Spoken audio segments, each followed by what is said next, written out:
Welcome to Whiskey Vault. I'm Daniel. There he is. This is a pretty generous, benevolent thing that we're about to do. Oh. Because They're doing the Lord's work, really. Michael Morgan. You know what? They see is like, you know what, I understand you've had this before. Yeah. But to make sure that you still have it. Yeah. That is a level of selflessness. I know. It's pretty great. It's no joke. You want to know what he sent in? What is it? A Blanton's? Wait, half a Blanton's? No, that's the one we have. Okay. Wait, his. Because there's a half a Blanton's and be like, yeah. That's funny. Yeah. His unopened bottle is upstairs. Yeah. He sent a Blanton's in. That's really nice. Thank you, dude. Yeah, Nice. and so I have to say, Yes. for all time, Yeah. Michael Morgan, you benevolent bastard.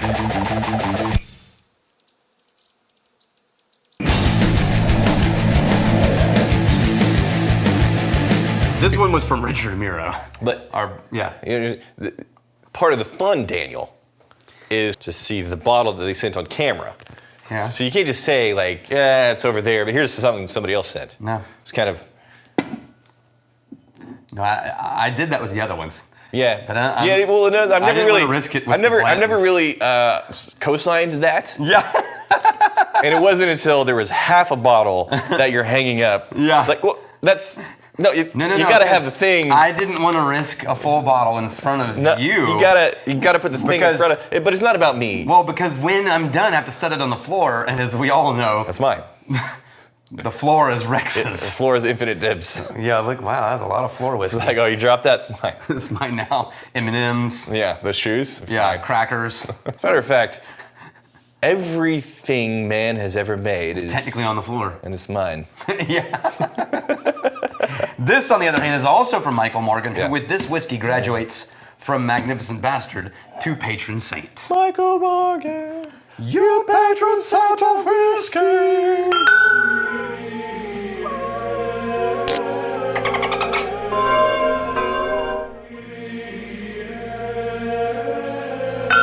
That's a tuning problem right there. Woo! Hara. Old Monroe. This is Columbia, Illinois. Yep. They do their own winter wheat, corn, and barley. And they age in Missouri. It's their own family farm. So in theory, they're doing everything. Oh. Did you a little bite your finger meat there? Oh yeah. Bit your finger Little meat? crease meat. That's karma for not having his Blantons Yeah. on camera. I'm telling you, man, think about this. You send something in, and you want to see it on screen, and you're like, yeah, it's over there somewhere. Here's somebody else's. That's bullshit. No, I was protecting it.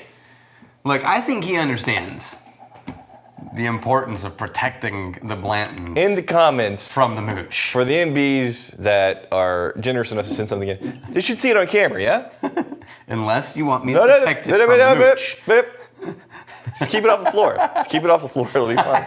I'm just over here holding all these while trying to do this. So, don't do it. Just What set a- it. And then you're in the ear going, just set it down. It would be so easy. It's so heavy. That Yeah. necklace is heavy too. Yes. Just lay down, Daniel. You should jump off of this cliff. What do we know about Old Monroe? So this is just, they made it, their farm, their grain. Oh. Columbia, Missouri. So it's one of these Illinois. Farm to bottle was. They're making their own grain. Yeah. Wow. Okay. Yeah. Missouri oak barrels, so that's probably ISC. Yeah. Or it could be ISC. They call it farm distilled. This is batch 2161, and it's just a straight bourbon. And there's no age statement, so in theory, that's 4 years old. I always like the farm distilled things. I mean, it doesn't happen very often, but that goes back to the origins of whiskey. Man. Yeah, period. In the world, not just in America. That's cool. Your finger meat still. Yeah, it still stings. You know what? It would not sting if you got the bottle. Yeah. Oh. Ooh, what do we have? This is a very present, lively nose. It's right there. But it's not overly grainy. I mean, it's grain present. Yeah. Strangely, even at 4, it smells a little young. And I don't know that it's 4. I just know they put straight no age statement on the front. So It's a lot of really present honey notes with the grain. The grain's there, but again, if it was too grainy, then you would say the word granola. And it's not granola. Which you don't like. But there is that element of recognizable grain, but it's honey dominant for sure. Going back. A leathery vanilla? Yeah, I agree with that. Yeah. Okay. There's something else It's an interesting nose. I like it. that is in the category of grain, but not wheat with sugar on one side. Cereal. Oh, frosted wheats. Frosted mini wheats. Is that what it is? Frosted mini wheats? Yeah, with the sugar, powdered sugar on one side. You always put the powdered sugar down so that when you eat it, the sugar is on your tongue and it tastes sweeter immediately. I just never bothered. I just put it in my face. Yeah. There was like a year where that was the only cereal I ate. There was a year where that was the only cereal I was given for some reason. I think there was like a year where everyone in the world was like, we love this thing, and then it was kind of over. Yeah, it's again, like all other cereals, it turns soggy very quickly. Yeah, no, the only way to do it I discovered was 1 spoon, put a mini wheat in it, dip it in the milk, and then eat it. Yeah. And then you just sort of like feed. It's like a dip. It's like kind of need. It's like chips and dip. Chopsticks, load the spoon, like dip it. Soy sauce. Yeah, now there's a cherry note. This is throwing me something new every time I go back to the nose. Old Monroe. Okay, interesting nose. Interesting nose. I would say that fruit cherry direction is probably coming from the wheat. Okay, you ready? Oh, I like that. That's nice. Yeah. It's got a It's thick. What's weird is I was about to say a malty note, but what I mean is the feeling of it is this rounded. Oh, okay. Burst. So of, the texture of it. Yeah. And the unfolding of it, not the flavors of it. Right. I agree with I don't know another way to describe that though. So it's sort of round and rich and just sort of unrolled its flavors. Yeah. But it's got a density even to the palate. You know what? For somebody to grow a dang thing and then take it all the way to like a bottle of spirit, that's impressive. And then wait 4 years before you... And this is well executed. I like this. Their own straight bourbon whiskey is 45%. Dude. Yeah. Respect. Okay, yeah, so it doesn't change again on the next sip. It stays exactly the same. I can't get that frosted mini wheats note out of my head. I know. On the nose, it's just right there. And even the creaminess of... milk. Yeah.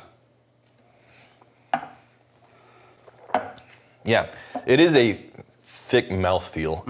I've never liked that phrase, but it is what it is. Oh, nice, man. Yeah, not bad.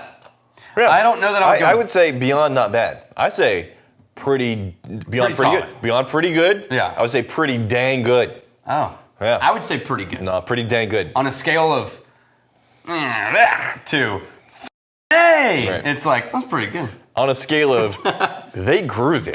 Yeah. Like honestly, what do you think you could grow that could turn into something that is comparable to this? Hallucinogens. You have my attention?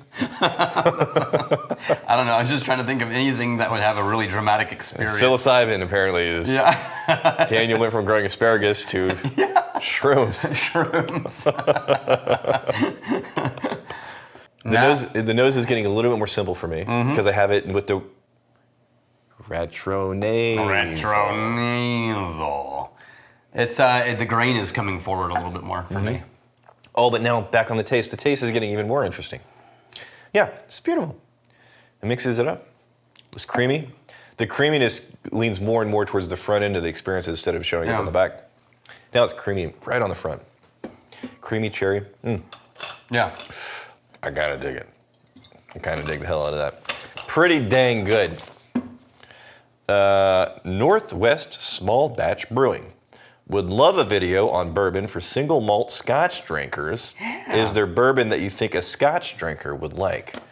So my first instinct is wine cask bourbons. Okay.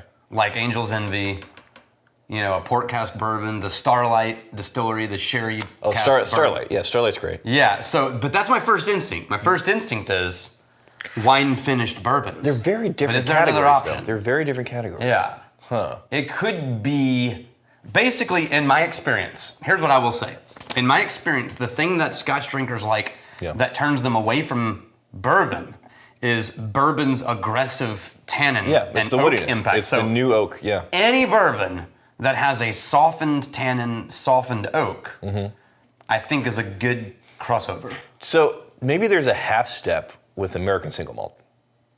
Yeah, but I mean, that's not... It's not bourbon, but it's getting... Maybe it acclimates you to the tannins. Yes. Yeah. because to go from Scotch to bourbon, it's like, no, there's some Yeah, really impressive American single malts that are going to kind of be this halfway point between the things that you find squarely in bourbon and the things that you find squarely in. But now we're changing the question. No, you are, but that's kind of what I do so I can have it So you my can way. answer things? Yeah. Well, no. That was a train wreck, man. I don't even know what happened over there. Not only did it... What was up there that fell? Somehow it bounced back further than the distance that you threw it, which I think physics doesn't allow. And then things fell off the windowsill. Like if I had been one of the guys doing that experiment when you let go of the bowling ball, but it comes right back to your nose, it would have just taken me out. You got a broken nose. That's embarrassing. And this was the moment I decided we definitely need a camera on the trash can. Again? That's one more thing to do. Yeah, so is there a specific bourbon? Because I'm thinking American single malt because No, I would say... that's what I like. I named the two that came off the top of my head. Angel's Envy and Starlight Sherry Cask. But really any wine-finished bourbon. What's really frustrating is I feel like with my feelings on the inside that there was a whiskey that we recently had. I said, you know what? This is a good gateway. It was either for Scotch drinkers trying to get into bourbon or bourbon drinkers trying to get into Scotch. And I don't remember what direction it was, and I don't remember what whiskey it was. That feels singularly unhelpful. No, it's not. It's not helpful at all. But with the people that watch the show that definitely have better memories than me, if you know what I'm talking about at all in the comments. Yeah. Okay. I'm not seeing anything that pops up. I was like, oh yeah, try that. We have Mwosu. Any comment on the industry effects of Kentucky eliminating their bourbon barrel tax? You know what? I'm a fan of eliminating any tax. Okay, so I'm going to give you both sides in a really, really short version here. Yeah. The short version is that Give me the side that says Kentucky is the only state that taxed the barrels you were storing every year.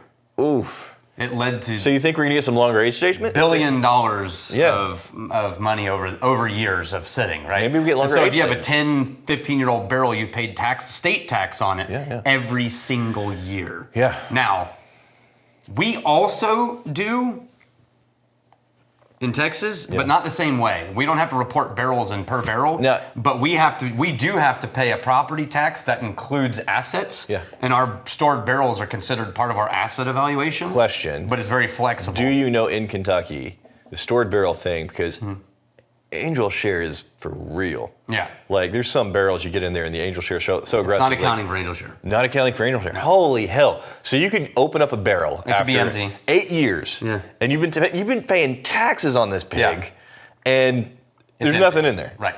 Do you ever get it's like, hey, there's nothing in there, give me my tax money back? Yeah. No. No. So now here's the contrast. Are you ready? Yeah. Here's the other side of this. Okay. Almost all of that money went to the local communities, schools, libraries, roads, public services, and for many of the distilleries, their decision to build in a community was based on them promising that money. That was the selling point. Interesting. So they went into a town and they were like, hey guys, we want to open 30 barrel houses here. And the town's like, well, what about the impact? And they're like, do you mean all of the money that you're getting? Yeah, you're about to make billions of dollars off of local taxes. And now they built them and they're doing it. And now they're like, just kidding. You're not going to get any of that money. And so a lot of the locals are like, what the f***, man?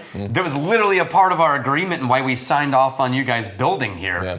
And now you're bailing on it. And the response from the distillery was, well, we've made some agreements to sort of soft roll the tax drop over a certain amount of years to give them a chance, and this is the quote, that was like, oh, that's a little bit of a knife in the side, to give them a chance to diversify their income streams. I know we're about to not give you any more money, so we're going to give you a couple years to, you're gonna wean off, diversify wean off that your income streams. Basically, good luck finding more money. It's your problem now. Well, I am of two minds, but this isn't a political channel. Yeah. So no, I could argue both. Yeah. So strongly. Yeah. But I could argue one side a little bit more strongly. Obviously, this had to have been a change that the Kentucky bourbon industry has been lobbying for a while. Yes, absolutely. Okay, and then they got their way eventually, and then, Huh. We'll see. All right. Well, on that note, Yay! here's to fighting, stealing, and drinking. If you fight me, I fight for a friend. Steal, may you steal your lover's heart. And if you drink, May you drink with us.